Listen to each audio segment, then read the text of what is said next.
Ya, selamat siang Tribuners. Saat ini saya di sekitar dermaga Pelabuhan Hatta, Kota Makassar, di mana terdapat seorang kakek berusia 80 tahun yang dikabarkan hilang.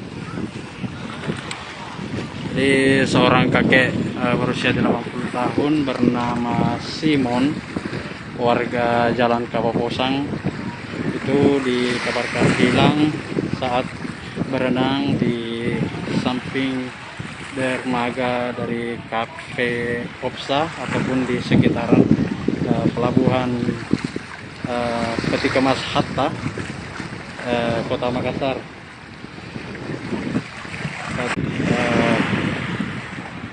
Berada di sekitar dermaga untuk menunggu hasil pencarian dari tim SAR. Jadi tim SAR saat ini dibantu juga dari tim damkar Kota Makassar sementara melakukan penyisiran di sekitar lokasi untuk mencari kabar kakek Simon yang dikabarkan hilang saat berenang sekitar pukul 6 pagi tadi.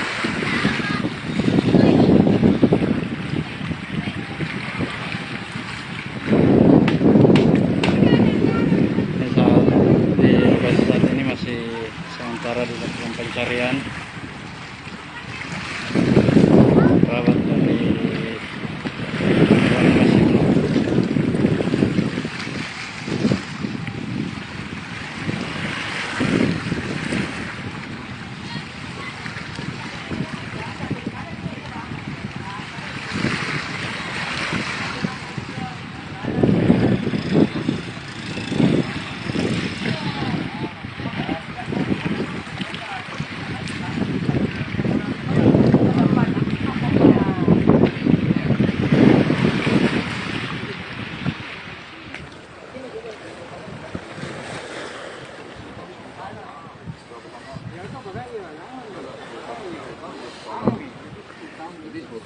Jam-jam berapa tadi Bapak kesini?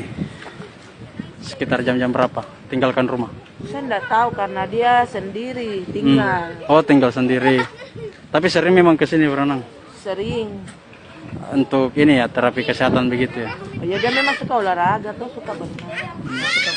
Itu sampai ditahu bilang hilang atau tenggelam? Oh, setiap pagi saya ke rumahnya, bikin sediakan makanan, minuman. Ya. Biasanya saya di situ 6:30. Tadi pagi saya 6:30. Tapi saya cepat ada urusan mau keluar, saya tuh urus dede apa tuh lama pulang.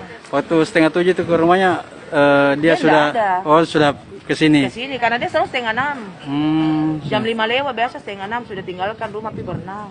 Biasanya sebelum jam 7 pasti sudah ada. Oh, jam 7 sudah ada kembali di rumah. Paling lambat biasa 6:30. Sebelum saya datang dia sudah ada. Atau pas saya datang 6:30 itu pas dia ada.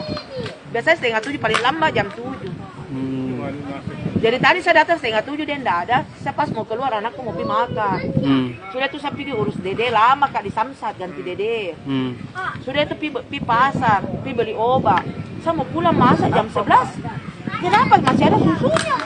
Oh, belum ada motornya. Belum diminum-minum. Pasti nih. Saya langsung suruh adikku datang ke sini. Saya bilang pasti dia pergi berenang, pasti dia tidak pulang. Kau langsung datang ke sini duluan cari. Saya sudah pergi di rumahmu kan teman bayinya ini. Saya suruh adikku sekali, saya bilang, ada HP, saya telepon ke pertama, saya bilang, dia belum pulang, saya telepon, bunyi di bawah. Berarti dia tidak bawa, saya lihat HP. Oh, dia tidak bawa juga HP-nya tadi? Memang kalau dia turun berenang. Pak Simon namanya, Budi. Kalau ibu siapa nama Bu? Sri. Sri, berapa umur kita Bu? 50. Oh, kalau ini Pak Simon 80 di. Semoga cepat didapat Ibu. Jadi saya bilang, saya mau cari kawan ke sini. Saat ini masih suasana pencarian di sekitar lokasi.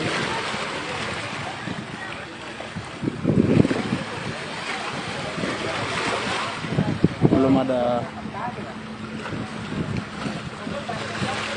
kabar terbaru.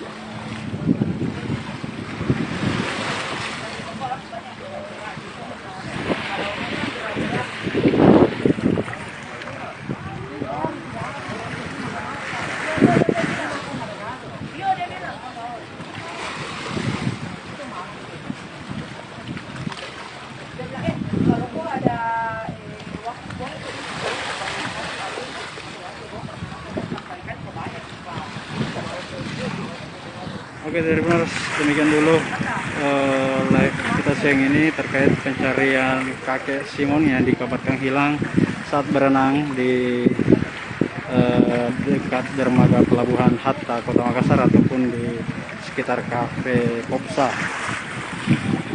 Semoga pencarian ini membuahkan hasil dan kakek Simon segera didapati.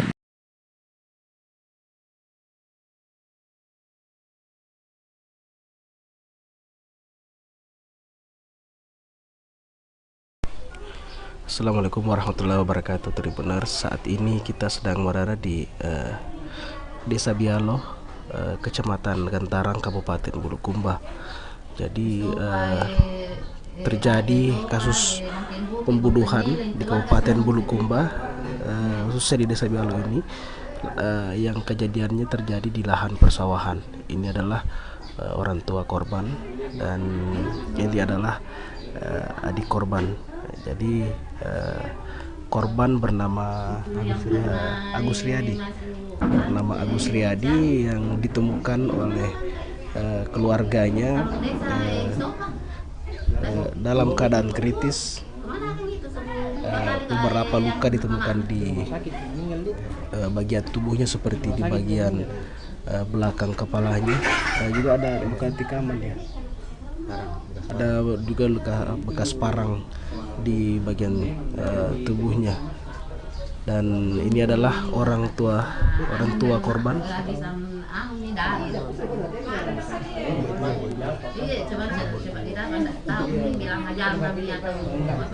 Ini adalah ibu korban yang bernama Haji Ira. Jadi tadi sudah dilakukan pemakaman terhadap terduga, pemakaman terhadap korban di tak jauh dari rumah beliau ini. Ini adalah orang tua korban.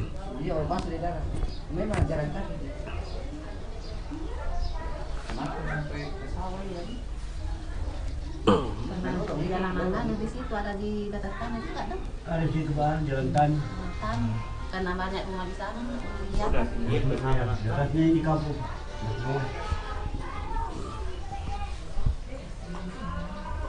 Jadi Agus Riyadi ini adalah anak kedua dari 5 bersaudara Tribuners. Semasa hidupnya ini Agus dikenal bagaimana orangnya ini, Haji? Ini Agus baik orangnya ini, Haji, bagaimana? Ya kalau orangnya itu baik, orangnya baik. Jadi kita tidak sangka akan ada yang kasih begini Agus. Iya, ada di sana dekat dia. Tidak disengaja memang. Iya. Apakah ada pesan terakhirnya sebelum pergi kemarin, Haji? Itu aja nak perlu kak baru kak nasi cium, tapi bilang kak kenapa barusan kamu kasih begitu nak? Tidak pernah kamu begitu. Tapi tidak ada nuku bilang mau dikam begini tuh. Aku baru santai ini nak perlu sama nak cium aja, baru pergi. Iya baru pergi. Makanya dia pergi maka mama dia pulangi makan. Itu jam-jam berapa Bu pulang makan kemarin?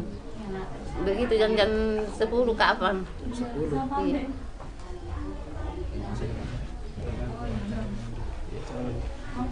Saya udah cari dulu di Budi. Ini adalah ibu korban.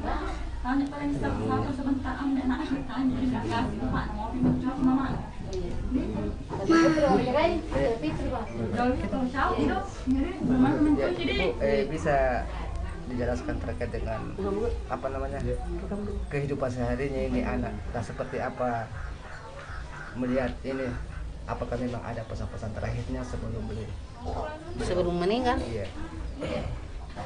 Tidak ada Nina bilang tidak ada itu saja nak peluka masih cium kayak itu saja. Baru keluar bilang pergi maka mama bilang iya. Jam berapa itu? Jam 10 malam. Iya. Jam 10 sebelum almarhum keluar rumah ya.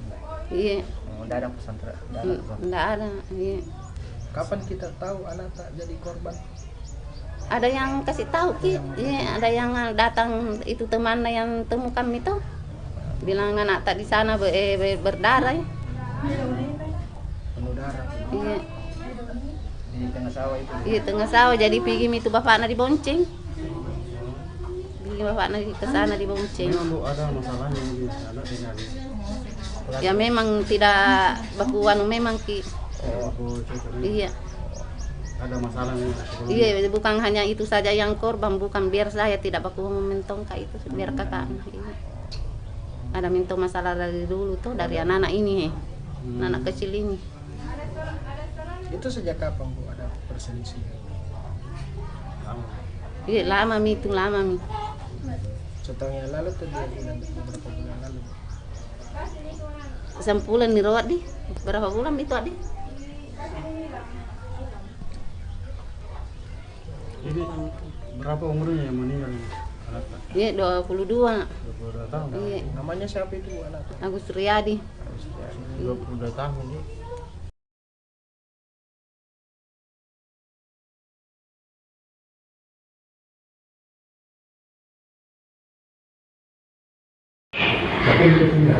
Baik, selamat siang Tribuners, kembali lagi bersama saya jurnalis tribuntimur.com Siti Aminah, dan saat ini saya sedang berada di posko Satgas COVID-19 Kota Makassar, dan saat ini saya sedang berada bersama dengan Kepala Pelaksana BPBD Kota Makassar, Pak Ahmad Hendra Hakamudin. Dan tadi informasinya mereka telah memanggil pihak penyelenggara konser yang telah melanggar protokol kesehatan dan menyebabkan kerumunan di Triple C saat terlaksananya konser Sabtu malam, dan kita akan berwawancara langsung terkait bagaimana hasil dari pertemuan dengan pihak penyelenggara konser tadi, Pak. Baik, bisa dijelaskan, Pak? Ya, tadi hari Senin jam 11 kami mengundang penyelenggara kegiatan event konser musik kemarin di Triple C pada hari Sabtu ya. Iya. Dan beberapa hal kami bahas dalam pertemuan evaluasi pelaksanaan kegiatan tersebut, bahwa terjadi pelanggaran protokol kesehatan pada pelaksanaan kegiatan tersebut, dan diakui oleh ketua penyelenggara bahwa terjadi kelalaian dalam pelaksanaan kegiatan tersebut, mengakibatkan membludaknya penonton atau audiens yang masuk ke dalam Triple C. Meskipun di dalam surat pernyataan penyelenggara kita tahu bahwa Triple C itu berkapasitas 5.000, disediakan kapasitas 10.000 ya, dan disediakan tempat sekitar 1.800 di dalam gedung tersebut. Namun beberapa saat kemudian tidak terkendali, dan ini adalah kelalaian dari para petugas atau panitia penyelenggara tersebut, dan ini diakui oleh penyelenggara. Hasil dari pertemuan kita evaluasi pada hari ini, kita akan memberikan rekomendasi. Kita akan memberikan rekomendasi kepada SKPD terkait. Kami sebagai Satgas COVID penanggulangan COVID Kota Makassar akan memberikan rekomendasi kepada beberapa SKPD terkait untuk tidak memberikan izin dulu kepada penyelenggara selama pandemi ini, atau selama dalam kurun waktu tertentu. Nanti dinas-dinas terkait ini seperti Kesbangpol, Dinas Pariwisata bisa.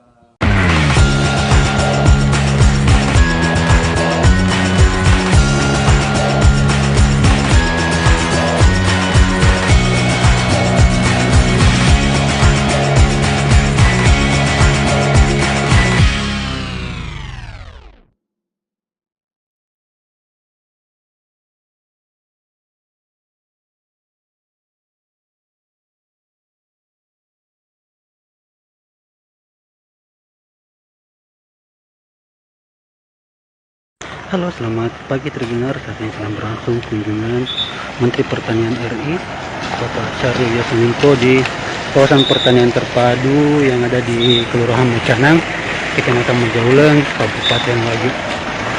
Agendanya, rencananya Menteri Pertanian akan melakukan penanaman jagung dan penanaman cabai.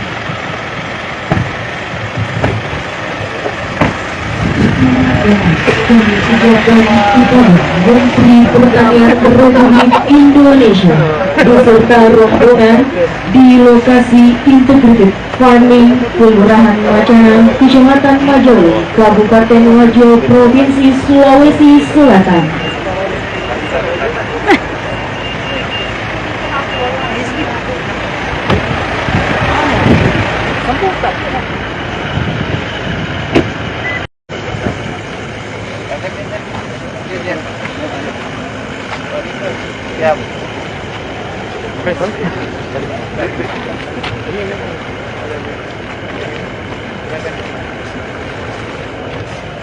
Kita di mana?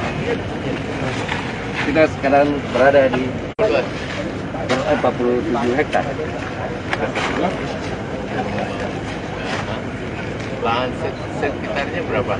Total 400 hektar untuk yang potensi jagung. Kalau ke ladanya ada sekitar 1000 hektar. Gimana dia punya Itu Jadi ini sebelum ini PIP karena sudah PIP di sini. Yang mana yang kau bilang 400 itu? Ini berapa ini? 5 jaulan, 5 jaulang aja. Ya. Ini kelurahan Macana saja nih. Kelurahan satu Kelurahan kelurahan. satu Kau bilang kelurahan 1000 saja. hektar mana? 1000 hektar di mana? Majaulang ini. Seluruh kecamatan. Kecamatan Macanang. Dengan luas persawahan 13.249 hektar. Satu kecamatan. Jagung 400. Jagung 400 untuk kelurahan Macana. Terangin itu Pak. Ya. Jadi Ya. ini ke saya kontak Aduh. untuk Majaulang, karena masuk kecamatan Majaulang ini lokasi teknologi kami. Kami sebelum karena kami sudah melakukan PIP sebelumnya baru ada sekian kita tanamkan. Setelah kita masuk di PIP dengan IP sebelumnya 200, sekarang bisa meningkat sampai 250%. IP apa itu? IP indeks pertanaman jagung itu Berapa? dari 200% jadi 250. 2,5 tahun. 2,5 ya? 2,5. 2,5. Iya, Dua setengah kali. Jagung, jagung. Malah kita lebih akan rancang nanti bisa 300 IP 300. Tambahan income-nya itu. Tambah income-nya. Dengan income setelah masuk di PIP kita bisa tambah income sampai 20 dengan peningkatan 50% itu tadi. Berapa per hektar? Biasanya. 5 sampai 5,5 per 5,5. 5,5. Ya. Dan sudah PIP berapa? Setelah PIP Setelah IP sebelumnya 4,8. jadi 4,8 sekarang 5,5. Jadi kita berharap di atas 6 sampai 7 kan. Sudah PIP. Kalau kau nggak dapat ya nanti. Kenapa itu integrated farming? Ya, itu yang mahal. Nah, sekarang berapa? Sebelumnya itu kau dapat per hektar berapa juta? 4,8 ton. Kali harga jagung berapa? 4 ribu.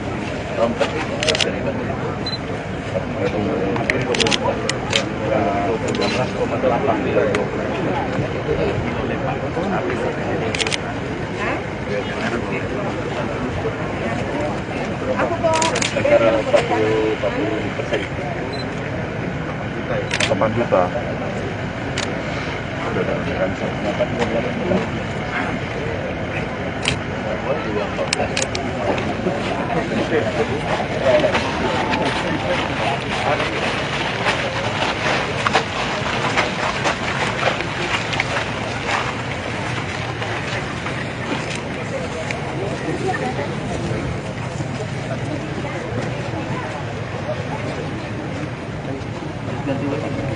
Mundur nabi dia tunggu alay.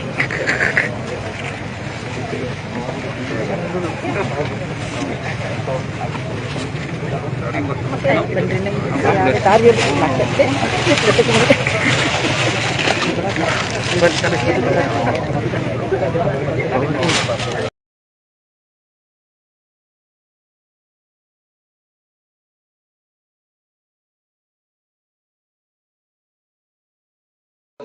Januari.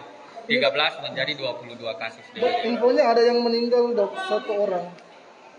Kemudian untuk dirawat ini belum ada yang meninggal. Kalau yang satu orang meninggal itu akibat penyakit jantung dengan dilakukan fogging. Nah, ini perlu juga kami sampaikan ke masyarakat bahwa fogging itu terakhir. Jadi kalau ada kasus, tim surveillance puskesmas itu melakukan penyelidikan epidemiologi di kasus sekitar 100 rumah di sekitaran kasus itu. Apa dilakukan di situ? Itu adalah pemeriksaan jentik. Kalau jentik ditemukan, berarti ada kasus DBD di situ. Maka tindak lanjutnya adalah pemberian abate dan yang terakhir adalah fogging. Tetapi kalau ada kasus di suatu tempat DBD, setelah di pemeriksaan epidemiologi dilakukan tidak ada jentik, berarti kasus DBD-nya itu didapat dari luar, bukan di lokasi itu. Nah, maka kita tidak bisa melakukan fogging karena hanya mengganggu nyamuk yang mungkin bukan DBD. Dok, apa yang membuat kasus DBD meningkat di Maros sendiri? Nah, jadi kasus DBD meningkat ini musiman. Jadi setiap musim hujan itu musiman. Jadi nyamuk jantik DBD ini tinggal di air yang tergenang. Jadi air yang tidak menyentuh lantai, tidak menyentuh tanah, misalnya di tempat-tempat dan seterusnya. Disitulah hidup jantik. Nah, makanya untuk supaya tidak ada DBD, mencegah itu adalah 3M. Menutup bak mandi, menguras, mengubur bekas-bekas tempat itu supaya tidak tergenang air. Dok, kasus saat ini berapa, Dok? Kasus DBD saat ini berapa? Kasus DBD kalau di Januari itu 22 kasus.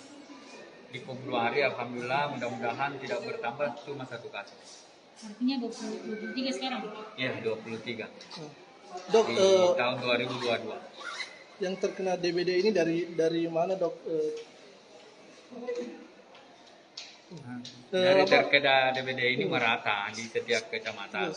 Ada 1, 2, 3 ya. Yang terkena dari DBD ini dari mana, Dok? Apakah yang daerah pesisir atau pegunungan? Ya, jadi tidak melihat daerah pesisir. Ini banyak di Turikale, Mandai, kemudian di Maros.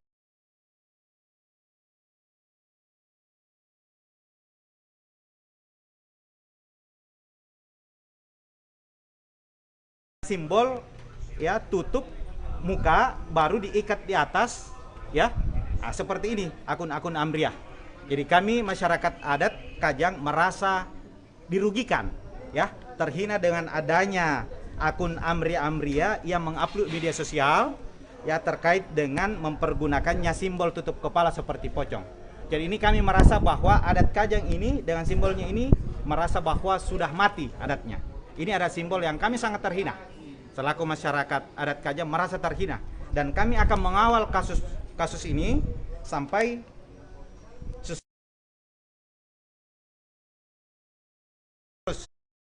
kasus ini agar tidak dipergunakan lagi atau tidak dilakukan oleh orang-orang di luar sana yang tidak bertanggung jawab. Ya. Nah, kami sangat terhina terkait dengan adanya simbol-simbol seperti ini, dan siapapun orangnya, di hajatan apapun dimanapun, tidak boleh mempergunakan simbol seperti ini. Sangat melukai. Suku kita di Indonesia itu banyak, tidak boleh ya ada semacam yang ketidaklasimannya dipergunakan seperti ini. Ini kan sangat membuat kita merasa terhina ya, kondisi simbol-simbol seperti ini. Ini akun-akun Amriah dengan menuliskan profil, ganti profil dulu karena hari ulang tahun.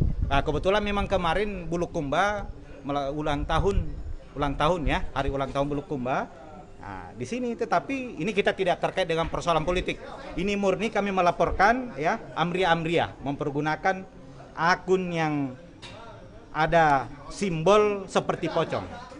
Ya, nah, kami masyarakat adat ya karena ini ya dipergunakan simbol seperti ini kami melaporkan, dan hari ini laporannya tanggal 7 Februari kami laporkan atas nama akun media sosial Facebook Amriah. Nah, sesuai laporan polisi LP B77/2 2020 SPKT Polres Bulukumba tanggal 7 Februari 2022. Dan kami harap pihak kepolisian Republik Indonesia Polres Bulukumba mengusut kasus ini dengan tegas. Dan kami akan mengawal kasus ini sampai tuntas. Dan harus dikawal dan diproses sedang hukum yang berlaku. Nanti mengenai sanksi adat nanti di belakang. Karena terkait dengan ini ada sanksi adatnya. Ya, tapi itu di belakang. Kami mau proses hukum berjalan agar tidak dipergunakan lagi atau tidak dilakukan oleh orang-orang yang mau menjatuhkan ya salah satu suku di Indonesia, karena itu negara Pancasila. Ya, tidak boleh kita ada unsur-unsur sara ya seperti itu. Jadi ya demikian ya. Ini kalau untuk dari sanksi adat sendiri biasanya seperti apa sanksinya, Pak? Sanksi adatnya jelas ada sanksi adatnya. Ya, sanksi adatnya apakah akan kena istilahnya pokok bak bala atau tangga bak bala ya, adat ya, atau cepat bak bala. Nanti adat yang akan menentukan. Nanti kembali kepada adat, ada sanksi adatnya, tapi kami mau ya proses hukum harus berlanjut. Harus berlanjut proses hukumnya. Nanti kami sampaikan ke Polres Bulukumba, usut kasus ini tidak boleh ya dilakukan oleh orang-orang yang tidak bertanggung jawab yang sengaja mau meruntuhkan adat Kajang. Karena dengan simbol seperti ini menandakan bahwa adat Kajang mati. Sebelumnya apakah sudah ada upaya untuk mungkin menghubungi akun tersebut atau seperti apa, Pak?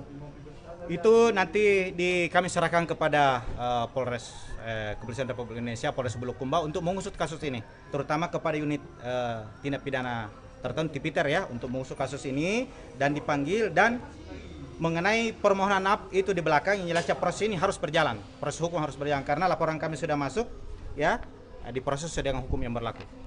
Demikian. Ya. Jadi Tribuners, ini sudah disampaikan tadi bahwa terkait dengan sebuah foto yang diduga menghina masyarakat adat Kajang, masyarakat adat suku Kajang di Kabupaten Bulukumba.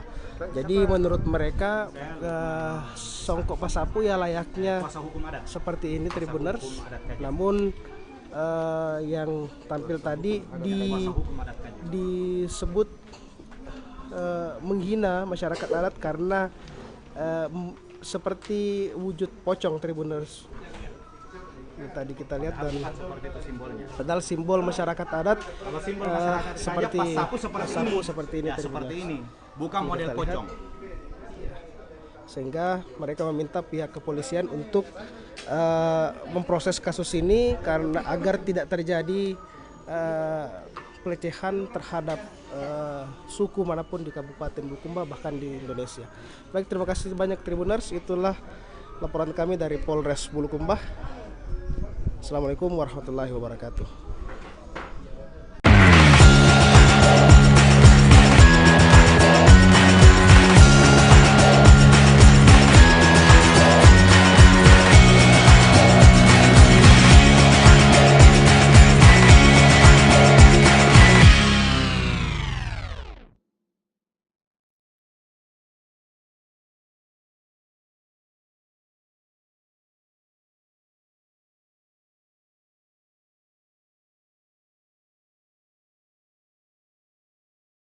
Sekitar 55 bulan Ramadan. Seingat saya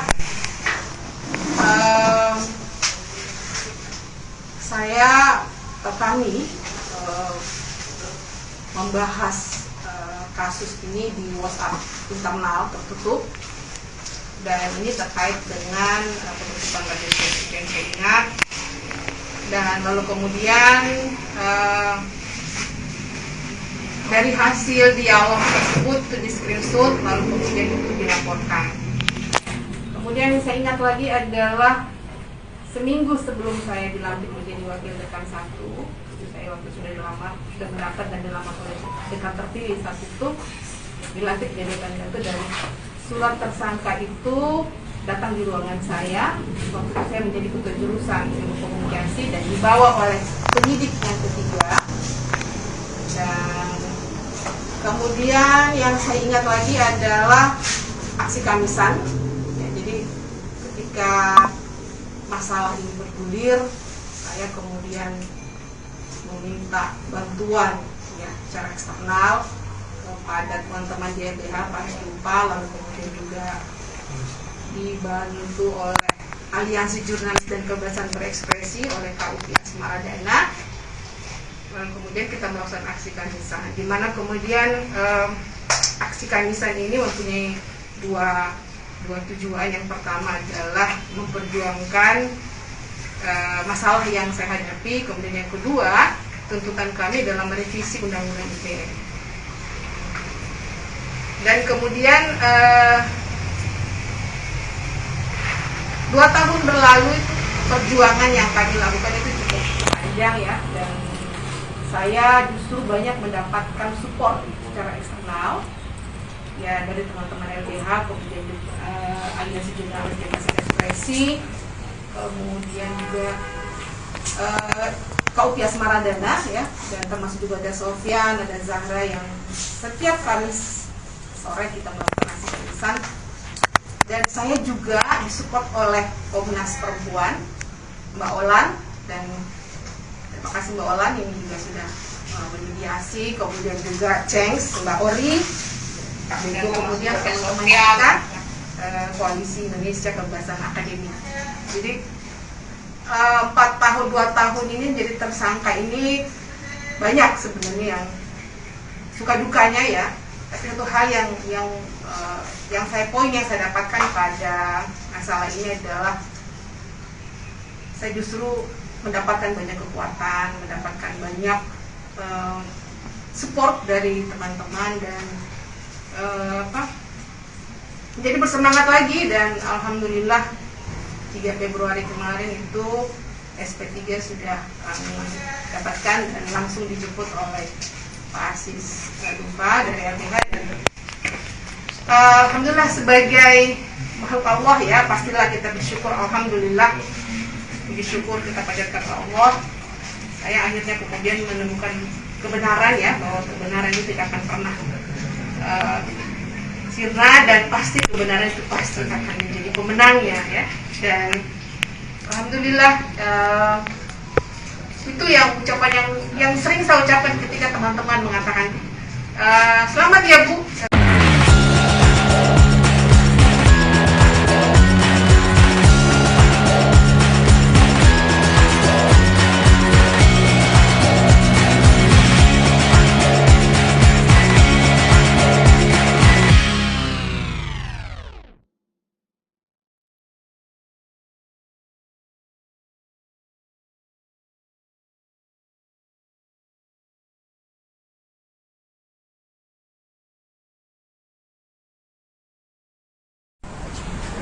Assalamualaikum warahmatullahi wabarakatuh. Selamat siang Tribuners, selamat siang menjelang sore. Sore hari ini kita bersama dengan Ibu Nur Syamsiah, pelapor dalam kasus Undang-Undang ITE terhadap Ibu Ramsiah. Tabe Bu, selamat sore. Setelah keputusan Polres Goa memberhentikan penyidikan, bagaimana sikap tak sebagai pelapor? Jadi sikap saya adalah tetap akan melanjutkan, ya, tetap akan melanjutkan apa yang saya sudah perjuangkan, karena ini kan ada tahap-tahapnya seperti itu. Mengapa saya tetap melanjutkan? Karena dari awal pihak penyidik di Polres Goa tidak mengambil barang bukti di awal pemeriksaan tersangka. Begitupun yang memberikan saya bukti screenshot atas nama Ibu Hamriani.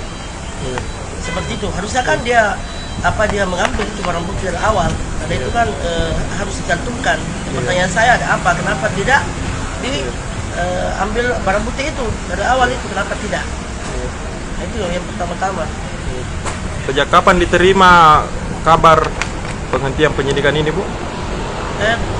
Tadi nih Pak, siang tadi ini saya yang aktif menelpon Pak KBO-nya, Pak penyidiknya, kemudian siapa lagi nih Kasat Reskrimnya. Saya sampaikan keberatan saya juga, kenapa saya sebagai korban tidak menerima itu bukti di SP3-kan. Kenapa justru saya melihat dari media sosial, harus kan padahal di situ tembusannya kan ada tersangka, ada pelapor. Nah, ini kan lucu juga ini, jadi saya tadi aktif karena di WA, di telepon juga penyidik angkat-angkat juga. Nanti siang tadi itu baru dia menjawab. Seperti itu. Harusnya kan dikirimkan kepada saya karena saya korbannya. Tapi Bu, ini sejumlah kalangan menilai bahwa kasus ini harusnya adalah bentuk kebebasan berekspresi dalam lingkup ini. Bagaimana tanggapan Bu? Ya, jadi menurut saya kalau kita kebebasan berekspresi itu kan diatur oleh undang-undang. Tidak ada masalah kalau orang melakukan kebebasan berekspresi. Tetapi kalau misalnya sudah menyerang kehormatan dan martabat orang lain dengan melakukan fitnah, ya,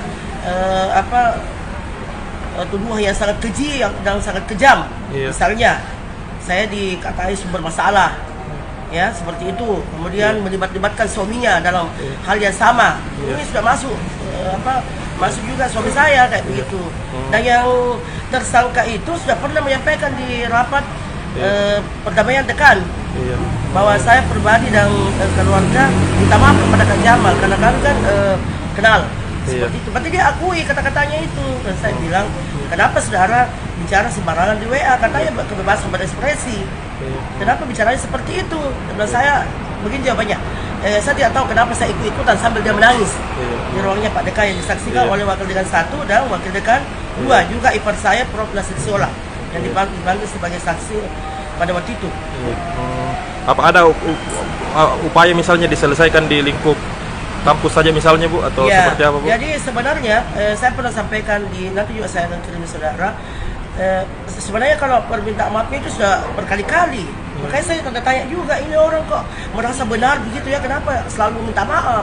Akhirnya Pak Dekan itu kalau tidak salah tanggal 11 Oktober 2018 dia memanggil saya di rapat terbatas untuk didamaikan. Dan ketika kita itu salah satu tadi yang saya sampaikan, dia kenapa saudara ini tidak ada kaitannya dengan penutupan radio siar lalu mengatai saya bahwa saya menutup paksa. Ini kan bukan saya tutup, yang tutup itu kan krunya, dan kan tidak ada di lokasi. Dan itu jawabannya, saya tidak tahu kenapa saya ikut-ikutan. Begitu Pak saya, kenapa saya ikut-ikutan? Susah itu kalau kau selalu ikut-ikutan. Seperti itu, dan termasuk tadi kenapa kata-kata saya di situ katanya kalau kebebasan berekspresi tidak ada satu pun yang ini ya yang melarang.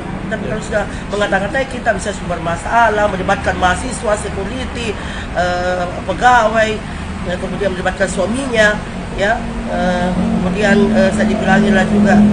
Pokoknya di grup itu macam-macam deh orang bicara, ada juga bilang hilang keibuannya, minim etikanya, macam-macam di grup itu. Dia bersangkutan di situ. Satu jawabannya bilang saya tidak tahu kenapa saya ikut-ikutan. Itu saja. Saya sampaikan seperti itu. Apa tidak ada? Jadi ketika karena saya sangat menghormati Pak Dekan, karena saya waktu itu Wakil Dekan 3 ya, saya kasih tahu begini saja. Ngomong-ngomong, lama dia tunjuk bilang, apa jaminannya Bro Sia kamu tidak lagi mengata-ngatai saya, menghancurkan harga diri saya, menahan hak-hak saya, ya sebagai dosen, baik menguji, membimbing dan segala macam. Apa jaminannya? Tidak ada jawabannya sama sekali, dia tunduk saja. Maka selalu Pak Dekan mohon maaf, kita juga saya di kasus karena dia tidak jaminan. Nah, kemudian yang kedua, pada tanggal 1 November Pak Rektor datang di rumah saya malam-malam. Itu 2021.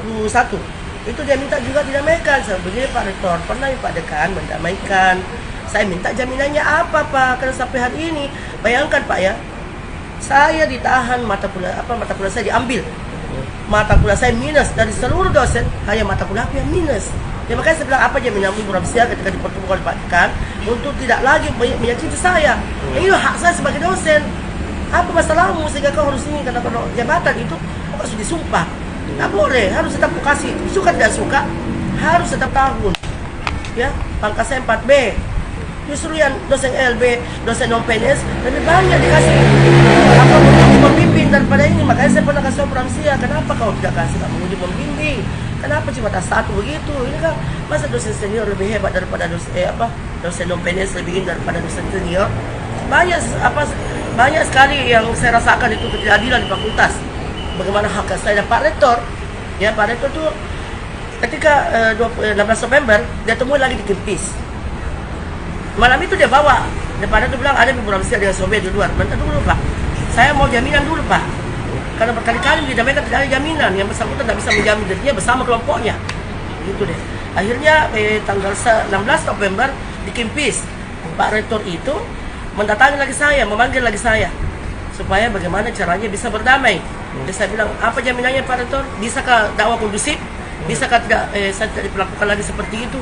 Sekarang di mana-mana orang kalau haknya mau tidak dipenuhi, kita mau dipecah-pecah, saya kira pasti kita akan melakukan perlawanan. Cuma saya tidak mau lagi berhadapan-hadapan dengan mereka. Saya melakukan sedekah atau WD1 atau kredit, tidak perlu saya hadapi lagi mereka langsung. Dan saya tidak mau ada pertengkaran. Nah, seperti itu. Akhirnya pada Tor, ini bonci saya juga heran kenapa dia merasa disalin. Kok berapa minta maaf terus saya sudah dengar itu bonci. Kalau dia suka sekali minta maaf. Akhirnya 1 bulan kemudian saya datangi Pak Rektor. Bagaimana Pak Rektor, sudah ada jaminan? Tapi sudah panggil dekannya itu, bilang jangan kok lagi bikin kelompok-kelompok, kasih tahu haknya orang, tidak boleh begitu. Sampai sekarang kan Cik, malah saya dituduh lagi, bilang saya bela Banci. Seperti itu, saya dituduh Banci, saya bela kita, padahal niatku baik sekali untuk mendamaikan. Ya, Profesor terima kasih, sudah ada niat tulus dari pimpinan, baik dekan, baik rektor, untuk mendamaikan saya. Sudah ada seperti itu, makanya kalau ditanya Kak, damai-damai saya juga pusing ini. Apa yang mau didamaikan ini ya? Nah di depan tak ini tersangka ini waktu itu dia sudah minta, saya minta apa jaminannya bersama dengan teman-temannya ya, bukan cuma dia saja. Tapi tidak ada jaminan, dia tunduk saja begini karena dia menangis terus waktu itu, dia menangis terus. Tidak bisa begitu deh, hanya dengan perkataan maaf saja. Tidak boleh karena kau sudah wawancara di YouTube ya, talkshow di YouTube. Kamu bisa bicara ke sana kemari di kampus, ya tidak bisa. Harus klarifikasi dengan cara-cara juga apa yang sudah lakukan. Itu. Baik.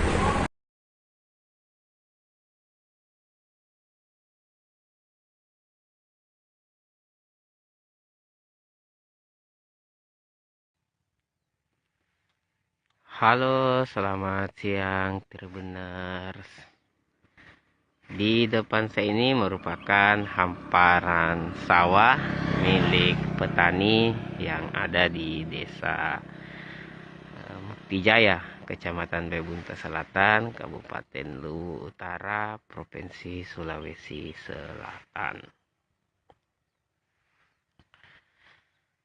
Pada kesempatan kali ini saya akan memperlihatkan kepada Tribuners strategi petani, khususnya petani padi sawah di Desa Muktijaya ini dalam mengatasi ataupun mengurangi serangan hama tikus pada tanaman padi mereka.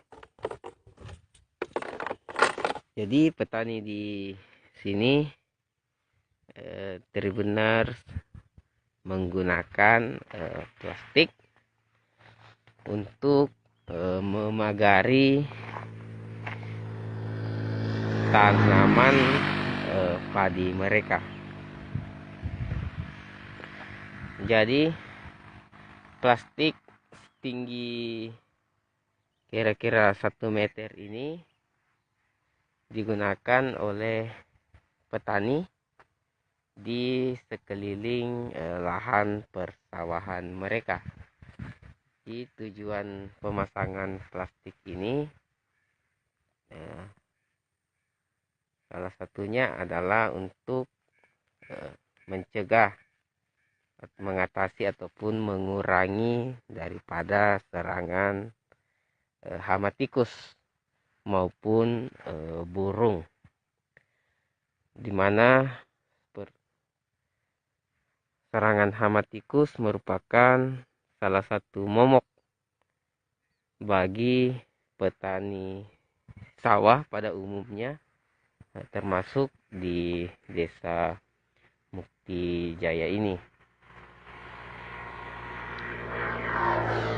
Namun Tribuners, dari pantauan yang saya lakukan, tidak semua petani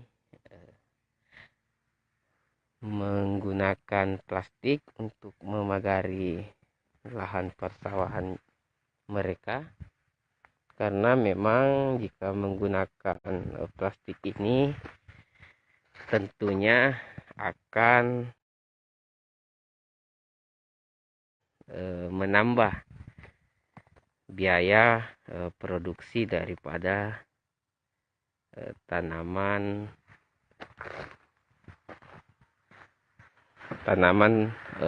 padi ini atau budidaya daripada tanaman padi.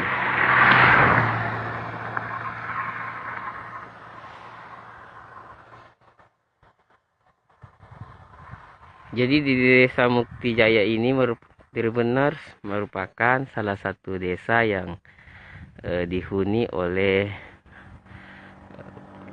sebagian besar penduduk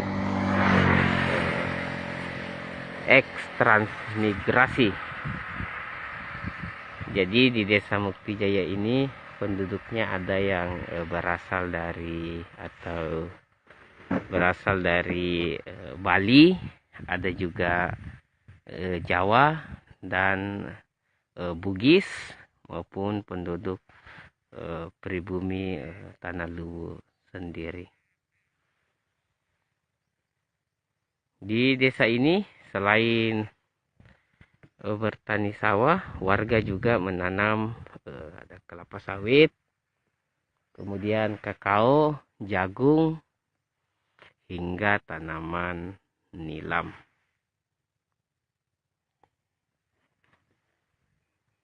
Nah, inilah cara Tribuners petani untuk mencegah serangan hama tikus dengan memagari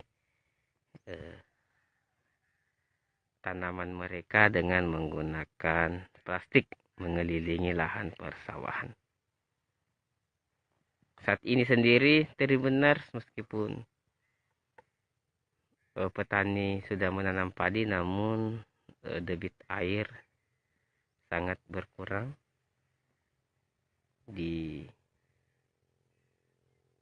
seperti kita lihat, karena memang beberapa hari terakhir sangat jarang terjadi turun hujan.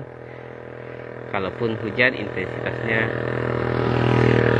rendah, dan hamparan lahan pertanian ini atau persawahan ini masih merupakan persawahan tada hujan.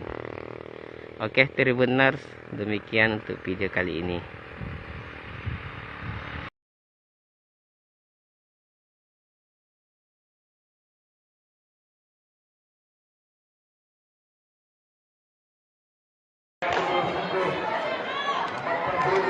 Halo Tribuners, selamat sore. Saat ini kembali lagi kita pada laga lanjutan Kaswa Cup 2022 yang berlangsung di Stadion Andi Manuel Sengkang. Pada laga sore hari ini sudah babak kedua, mempertemukan antara Non-Block melawan Al City, dan saat ini skor sementara 3-1 untuk keunggulan Non-Block. Non-Block sendiri turun menggunakan jersey berwarna putih, sementara Al City turun menggunakan jersey berwarna pink biru gelap.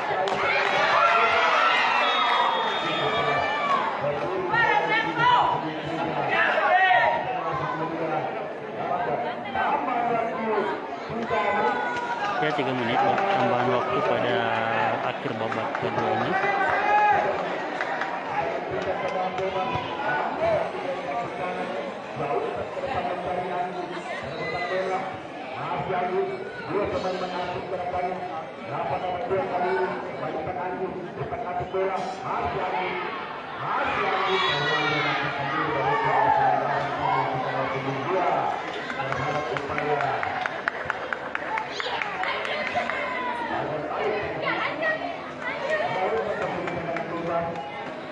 Citi sendiri saat ini berusaha untuk mengejar ketertinggalan. Saat ini skor sudah 3-1.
Assalamualaikum warahmatullahi wabarakatuh Tribuners. Saat ini kita kembali live dari Kabupaten Bulukumba, Sulawesi Selatan.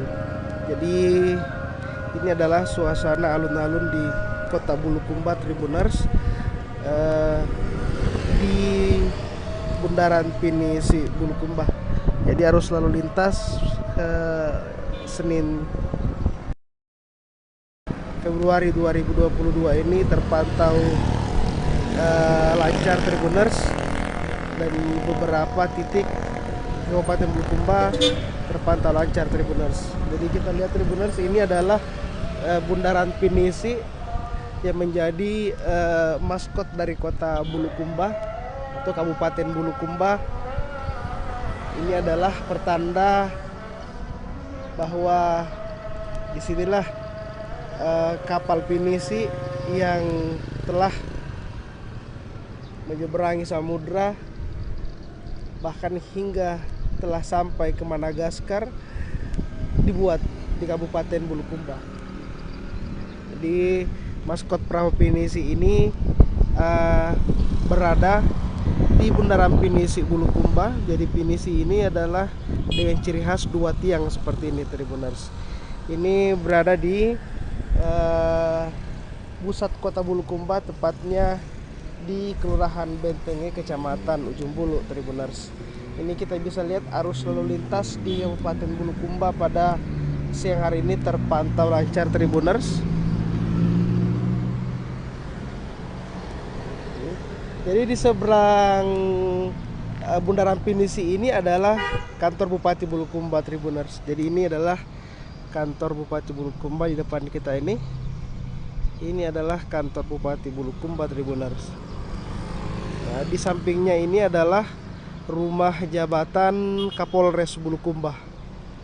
Jadi rumah jabatan Kapolres Bulukumba berada tepat di samping kantor Bupati Bulukumba. Samping ini ada Bundaran Pinisi, yang di samping Bundaran Pinisi pun nantinya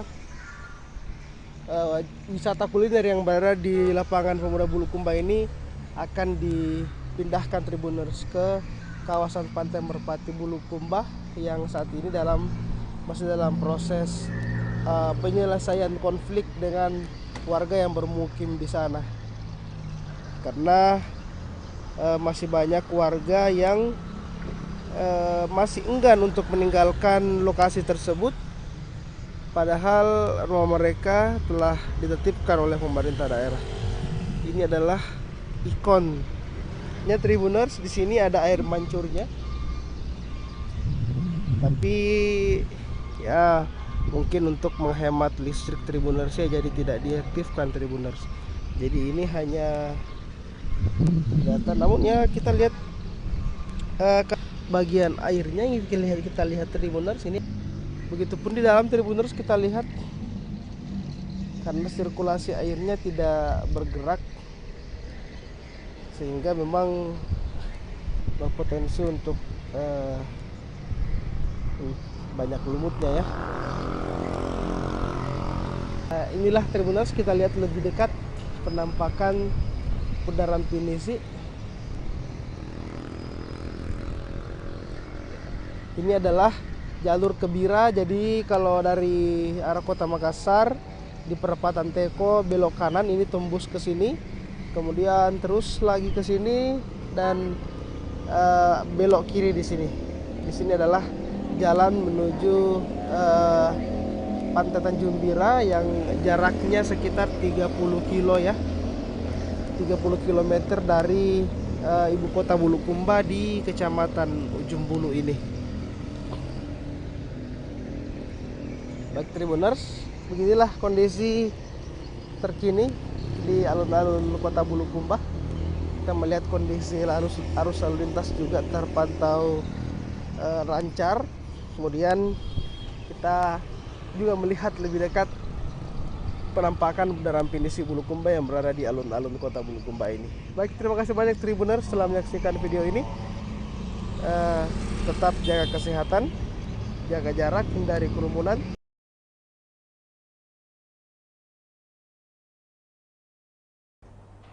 Ya, baik, terima kasih. Informasi pertama kita beralih ke Kabupaten Baru, di mana enaknya gogos bakar khas Baru harga hanya Rp3.000.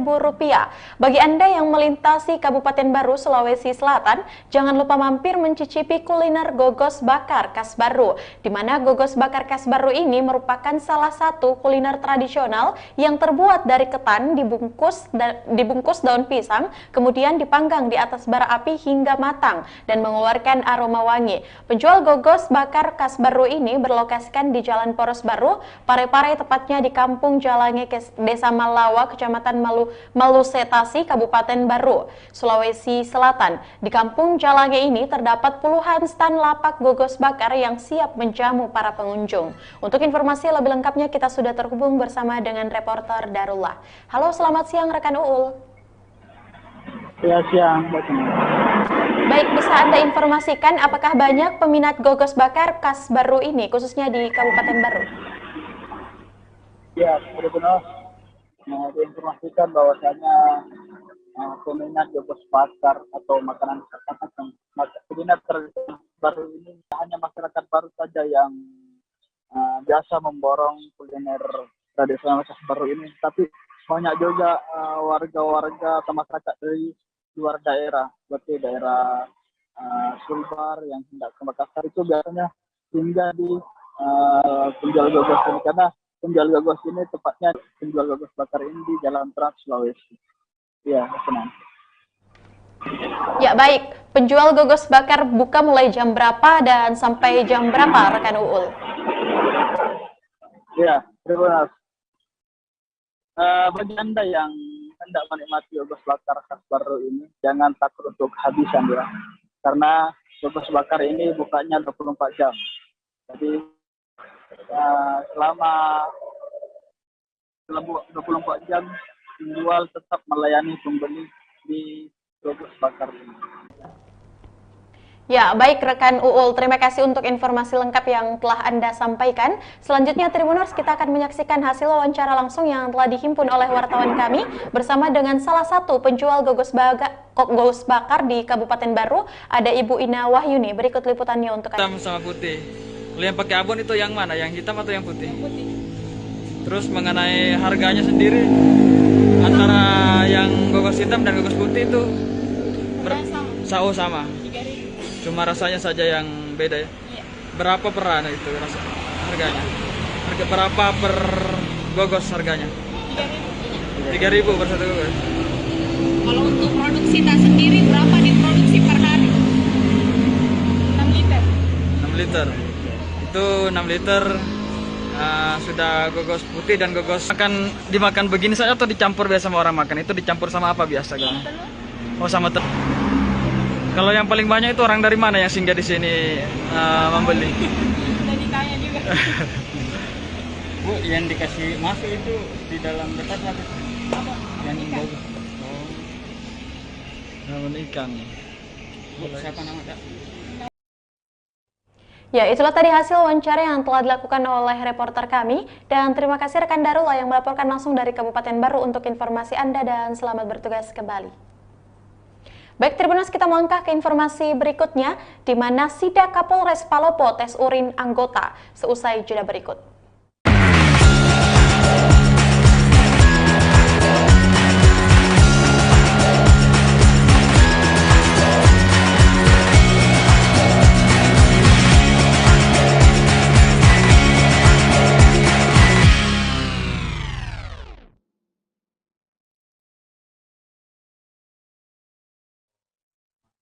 Ya, baik Tribuners, terima kasih Anda masih setia menyaksikan program Live Report on the Spot, dan kembali lagi bersama saya Kinan Aulia. Informasi selanjutnya berasal dari Kota Palopo, di mana sidak Kapolres Palopo tes urin anggota. Kapolres Palopo AKBP Muhammad Yusuf Usman melakukan inspeksi mendadak, di mana pengecekan tes urin kepada sejumlah personel Senin pada 7 Februari 2022. Agenda ini rutin dilakukan sebagai bentuk pengawasan dan pencegahan kepada personel agar terhindar dari penyalahgunaan narkoba. Untuk informasi lebih lengkapnya kita sudah terhubung bersama dengan reporter Arwin. Halo, selamat siang rekan Arwin. Selamat siang rekan Kinan. Baik, bisa Anda informasikan ada berapa persen di Kota Makassar di mana lansia dikabarkan tenggelam saat berenang? Seorang kakek dikabarkan hilang saat berenang di sekitar Pelabuhan Hatta Makassar, tepatnya pada Senin 7 Februari 2022 siang. Lansia itu diketahui bernama Simon, usia 80 tahun, warga Jalan Kapoposang, Kota Makassar. Informasi yang diperoleh dari kerabatnya di sekitar lokasi, Simon datang berenang seorang diri. Ia mengendarai motor bebek hitam DD6264RN. Tadi jam 6 pagi dia datang, pas waktu pulang dicari sama anaknya tidak ada pi di rumah, kata seorang kerabat Simon saat dihampiri. Pantauan di lokasi tim SAR sementara melakukan pencarian. Pencarian dilakukan dengan menggunakan perahu karet. Untuk informasi lebih lengkapnya kita sudah terhubung bersama dengan reporter Muslimin Emba. Halo, selamat siang rekan Emba. Ya, selamat siang Kinang. Baik, bisa Anda jelaskan seperti apa kronologi kejadian kakek tenggelam tersebut? Ya baik, Kinan dan Tribuners dapat saya jelaskan tepat di belakang saya ini dermaga Hatta, Kota Makassar adalah lokasi di mana dikabarkan telah hilang seorang kakek bernama Simon, usia 80 tahun, warga Kapoposang. Beliau dikabarkan hilang karena terakhir berenang di sekitar lokasi ini itu sekitar pukul 5:30 pagi tadi, dan saat keluarganya mencari di rumah di waktu biasanya dia pulang, dia tidak kunjung tiba di rumah. Kinan. Ya baik, bagaimana keluarga korban tahu ayahnya tenggelam? Ya, anaknya ini yang bernama Sri, biasanya tiap pagi seketika Simon pulang ke rumah itu menyiapkan sarapan pagi berupa susu dan aneka kue. Namun sekitar jam 7 tadi itu saat sarapan itu sudah tersaji, Simon tidak kunjung pulang sehingga sang anak pun berinisiatif mendatangi dermaga tempat Simon sering berenang dan didapati hanya motor Simon yang ada di lokasi. Kinan. Ya, bagaimana untuk proses pencarian yang dilakukan oleh tim SAR, rekan Emba? Ya, saat ini di belakang saya masih berlangsung proses pencarian oleh tim SAR gabungan begitu. Pencarian menggunakan dua perahu karet dari tim SAR gabungan, yaitu dengan melakukan penyusuran ataupun penyisiran di sekitar lokasi. Kinan. Ya, baik rekan Muslimin Emba, untuk informasi Anda. Selanjutnya Tribuners, kita akan menyaksikan hasil wawancara langsung yang telah dihimpun oleh reporter kami bersama dengan anak korban atas nama Sri Mawarti Sayuti. Berikut liputannya untuk Anda. Tadi pagi saya ke rumah dia tidak ada. Saya pikir dia pasti pergi berenang. Jadi saya tinggalkan, saya ada urusan lain, urus yang lain. Saya kebetulan ini hari banyak kerja. Jadi waktu saya pulang itu sudah siang, jam 11, saya mau masak untuk makan siang. Infonya Bapak ke sini jam berapa Bede? Maksudnya? Ke berenang di sini jam berapa? Dia tidak pernah pergi berenang, saya lihat, karena saya beda rumah. Dia tinggal sendiri. Dia sendiri. Tapi informasinya kadang ada adekku satu tidur sama dia, maksudnya di rumah. Tapi ini berapa hari adekku juga tidak tidur di rumah. Tapi informasinya kita ke sini apa? Oh, karena saya tahu dia pasti berenang. Dia kebiasaannya sejak kapan dia berenang pagi-pagi? Sudah lama sekali, 10 tahun. Iya, 80 tahun umurnya. Iya. Berarti tadi sekitar jam 6 ke sini, Pak? Tidak, saya ke sini tadi jam 11. Kalau pasti setengah, tidak ada yang tahu, tapi biasanya kalau dia keluar itu dia bilang dia pergi berenang selalu jam 5 lewat, setengah 6. Dia biasa setengah 7, paling lambat jam 7 sudah ada di rumah. Sama siapa nih? Sendiri. Kadang sama ini. Sama berenangnya. Kalau bukan di sini biasa di sebelah dia. Tidak, selalu di sini. Jadi waktu jam 11 itu saya pulang mau masak, saya sudah dari urus STNK, pergi beli obat, pergi pasar. Tidak, dia tidak telepon, kan dia tidak bawa HP. Kita kebiasaannya memang menjenguk. Setiap pagi saya sediakan dia punya makanan pagi. Iya. Jadi kalau dia pulang berenang itu saya sudah bikinkan mie susu, saya sudah sediakan pawa atau ada roti atau ada makanan apalah saya sediakan. Biasanya memang jam 7 dia pulang. Setengah 7 biasanya saya datang, dia juga datang. Biasanya Saya sebentar ada dia, paling lambat jam 7 dia ada di rumah. Tadi di sini ada ditemukan apa? Tidak. Tadi ada barang-barangnya di sini. Ada motor, sendal. Tadi ada di sini mana nih? Kalau aktivitas tadi berenangnya melakukan tidak. Enggak, ini agak-agak tidak rutin juga ini akhir tahun sampai bulan ini nggak rutin karena memang cuaca bagus. Jadi kemarin atau hujan dia nggak datang kalau hujan. Malam saya tanya juga motor lagi cek, dia bilang nanti dalam moodku kalau memang kadang dia bangun jam-jam 4. Kadang dia bangun jam 4 dia sudah nggak bisa tidur. Dia lagi cuaca nggak hujan. Kadang dia bangun tidur apa? Dia coba bangun jam 3, kadang jam 4 dia sudah bangun. Jadi kalau dia lihat tidak hujan, dia rasa enak badannya.